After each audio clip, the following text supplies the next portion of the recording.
Hey, it's Chris. What are we talking about today? Dead Alive Games, Lunar Rush. A different take on worker placement. Now, you've seen that comment made all over the place. You've heard it. Simultaneous action selection worker placement, where you're shuttling goods, astronauts, and resources back and forth between the Earth and the Moon, and how you do it is a little bit different. Does it actually do something different? Yes, it does. Why you should be looking at this one, if you're looking for something to stand out compared to all the other generic Euro or worker placement games out there this year, let's talk. First off, you know the worker placement mechanism and I are not always best friends. And so when I looked at this, I said, and I hear this all the time on crowdfunding, this is doing something new. This is doing something innovative. And it's just this slight tweak that you've seen a dozen times over and over again. So when I heard this was saying that it was doing something different, I said, okay, let's give it a shot. And to their credit, I give them kudos. They're doing something different. It stands out because of that. So what do you need to know about this worker placement economic resource management game? It's broken up into several phases, several boards, as you can see here in front of me. You've got the main board where you're going to be having your shuttles go back and forth based on whether they're going or coming and when you choose to play them where.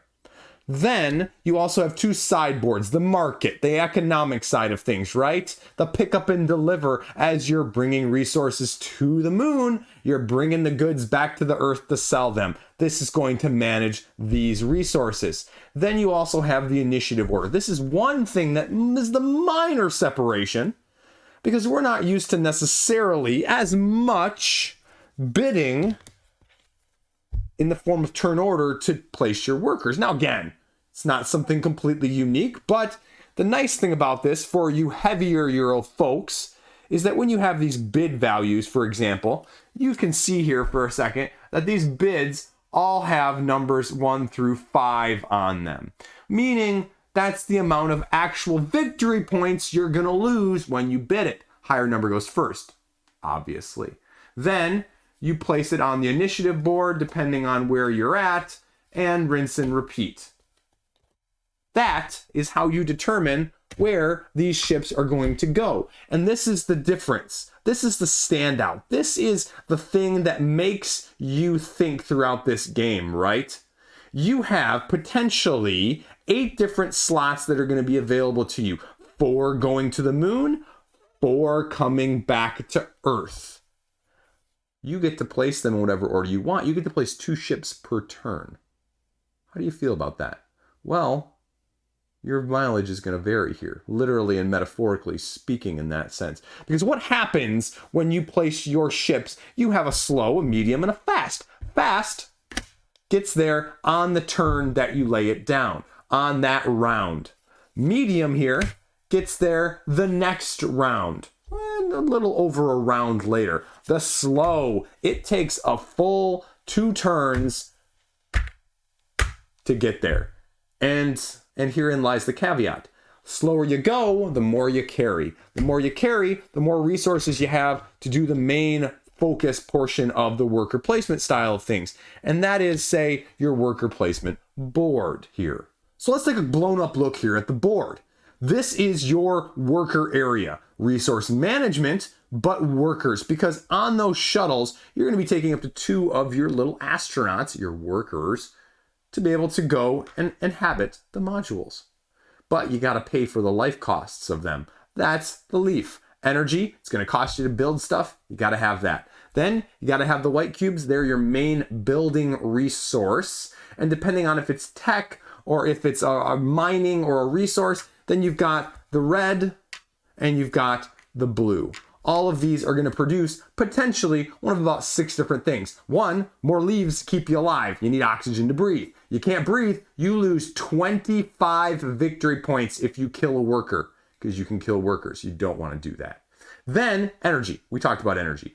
You have 4 different alloy minerals that you're going to be essentially mining. 2 minor ores, 2 smelted bars. You can see the bars here are the big cubes. The small ores are little just crystal-like shapes that I don't have out right now. But you're going to be essentially, potentially upgrading these spots on the board as well as 2 along the side here. And if you look very closely at the bottom of these cards, it tells you exactly what you need to upgrade to the next level. In this case, for the basic life support, I need a white cube, a leaf, and an energy. And then for the ore mine here, I need a white cube and a red cube. Now you take one of your 8 cards then, that you use for upgrades, 7 of them being double-sided, because only one of them, the inhabitation module here, is single-sided because it will house all 10 of your workers if you upgrade it once. There's that negative 25 victory points that I mentioned, right? But otherwise you can only house 5 in the first place, and so that's why that matters. So as you build these up, you find, say, your increased life support, and you slide it over that area. We'll move these resources out of the way. And you can see already it's building 1 more resource now when I place one of my workers there than it was before. And I can upgrade it again down here, white cube, blue cube, energy, oxygen.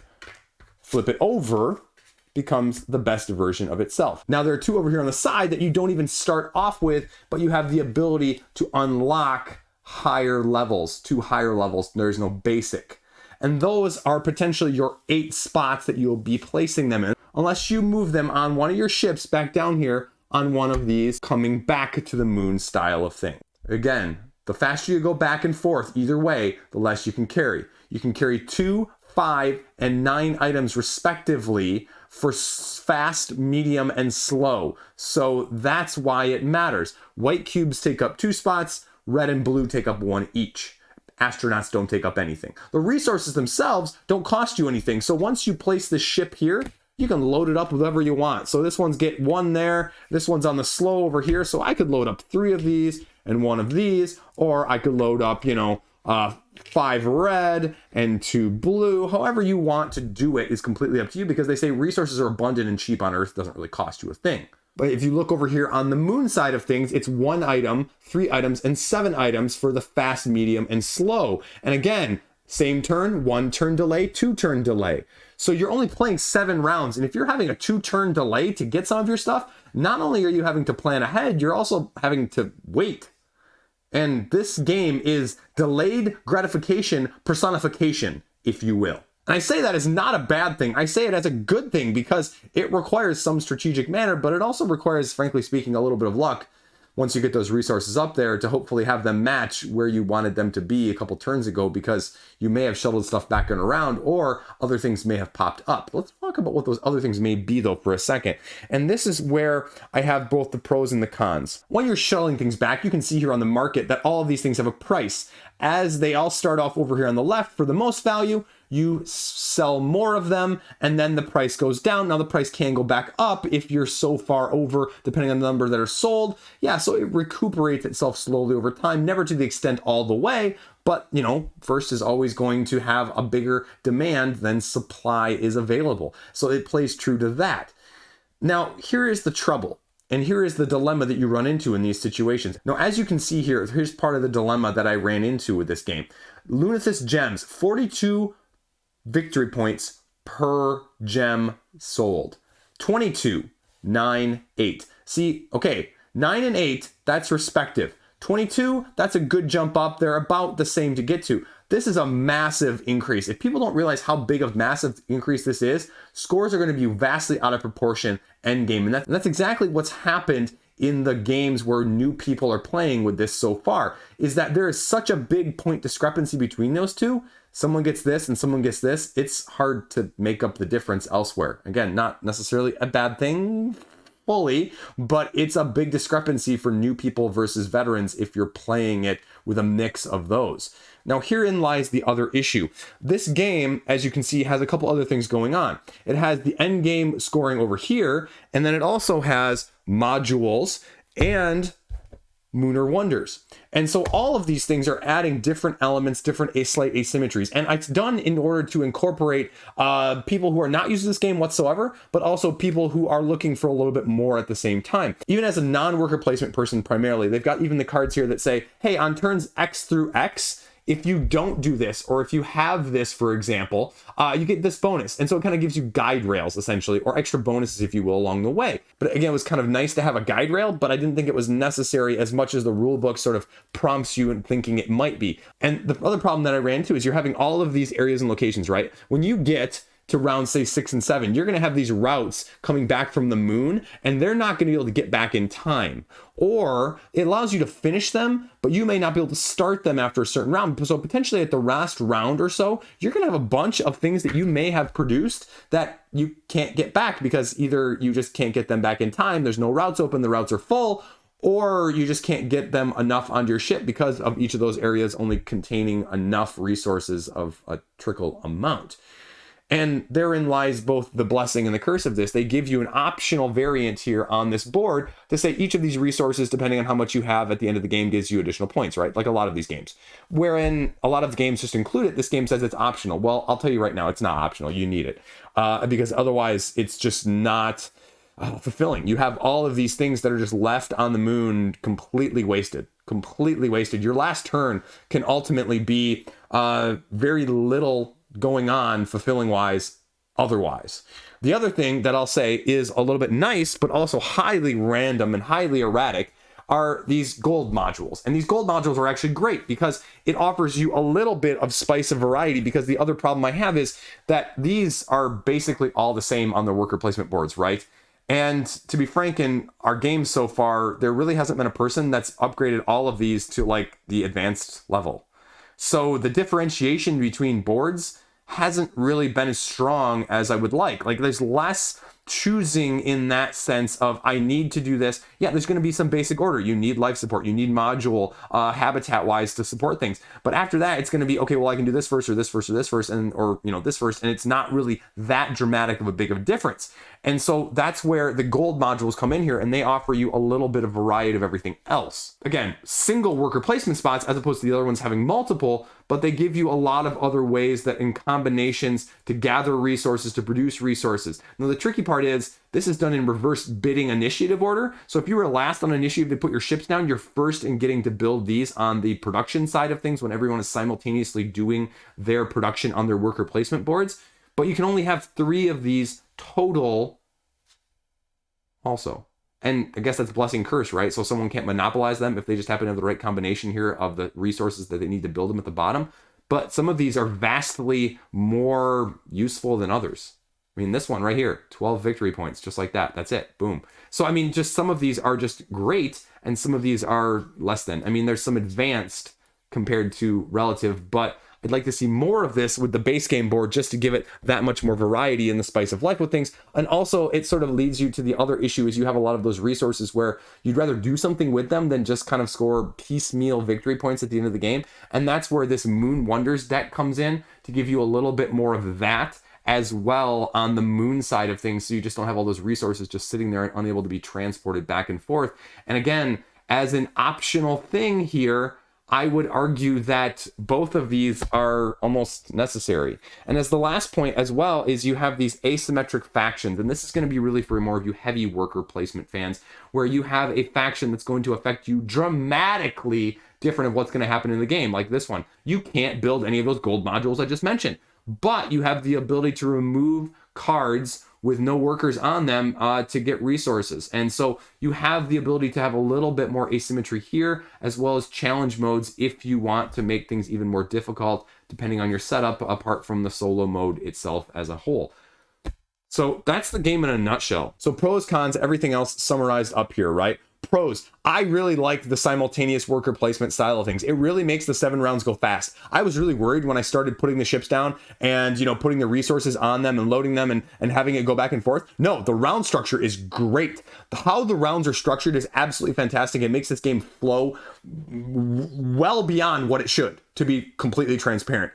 It worked and was much smoother than I ever expected, especially from a worker placement side of things as a non-usual big worker placement person.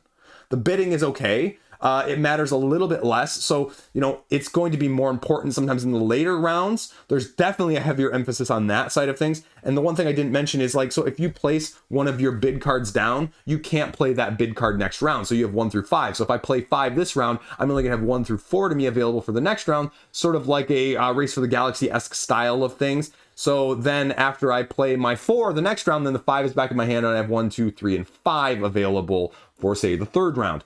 So that's kind of nice, but it's also not as important at the lower player counts. The lower player counts, you can't really play this game at a 3-player count. The other thing that I have to say here as a pro is, I mean, I like the modularity, but I think, again, going as a con along with it, that some of the board, like I mentioned, just needs more asymmetry. And these modules, which they say are all completely adaptable, I mean, after your first game, you're going to want to be playing with pretty much all of them from the get-go. You're going to want the Moon Wonders. You're going to want the gold modules, maybe even more gold modules than are offered. You're going to want, say, maybe even potentially the faction-based systems here as well.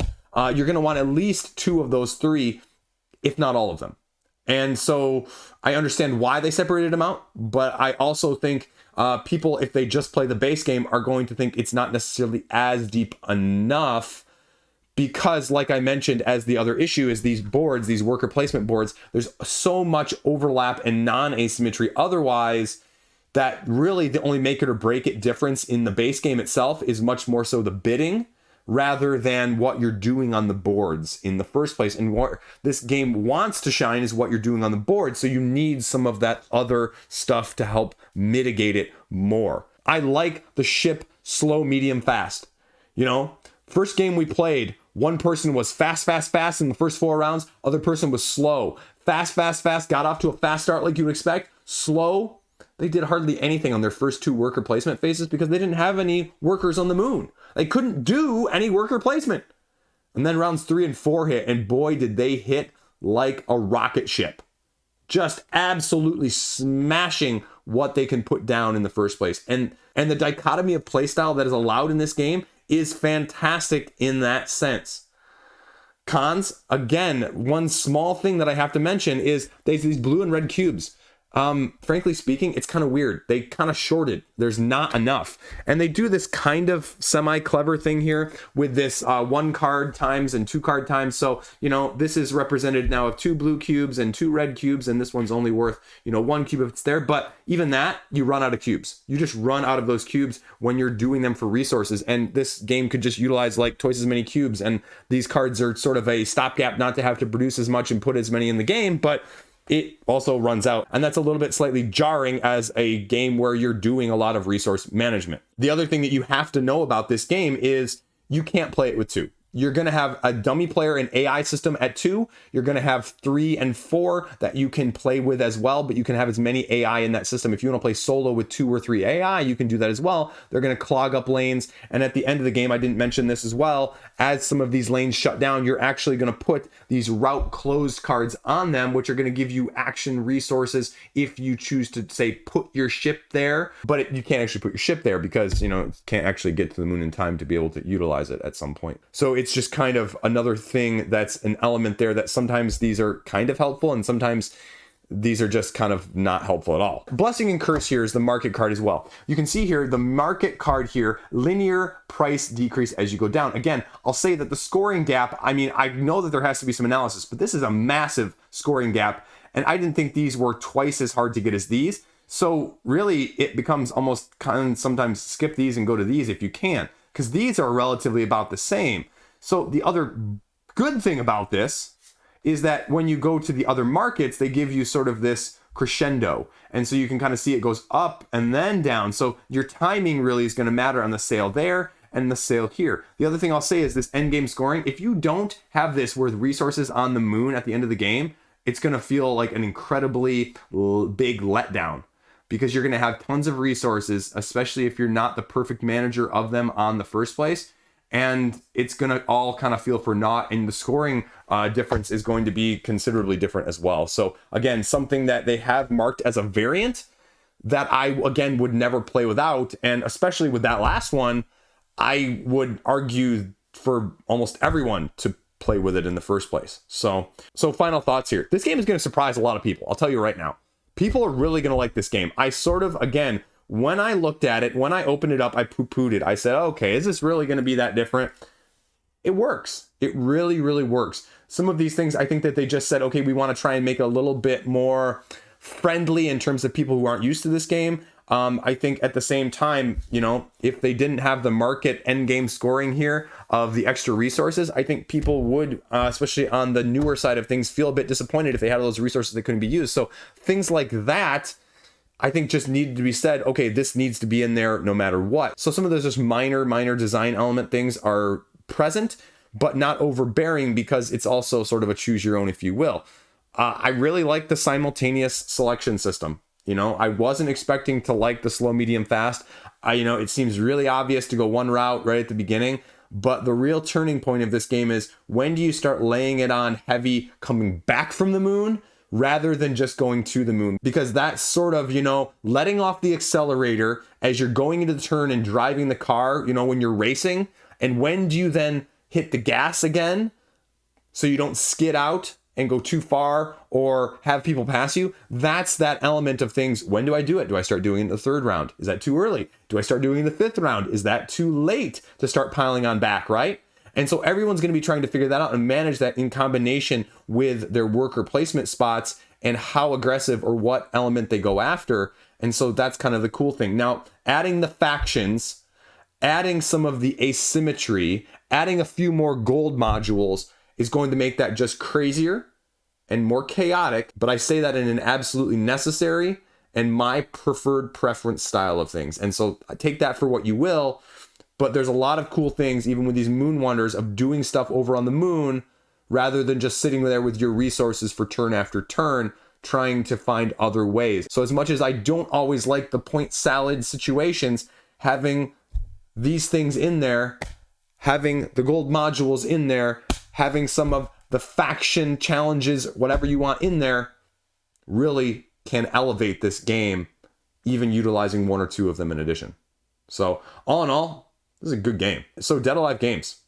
This one, if it wasn't on your radar and you're a worker placement person and you're looking for something different, that is actually different, give this one a look-see. Much better than I was expecting. Really, really something that people are going to enjoy. You heard it here first. There you go. Let me know if you have comments, questions, or concerns down below. Dead Alive Games, thank you for sending this to me to talk about. Subscribe if you want. Stay classy. See you around.